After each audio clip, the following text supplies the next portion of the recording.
Thank you sir, thank you very much. ಯಾರು sir ಕದ್ದಿದ್ದು? Watch ಮುಖ್ಯನಾ ಯಾರು ಕದ್ದಿದ್ದು ಅಂತ ಮುಖ್ಯನಾ?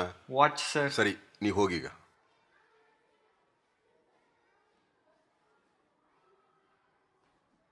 ಏ ವಾಚ್ ಯಾರೋ ಕದ್ದಿದ್ದು? ಗೊತ್ತಿಲ್ಲ ಕಣೋ ಸರ್, ಯಾರ ಹೆಸರು ಹೇಳಿಲ್ಲ.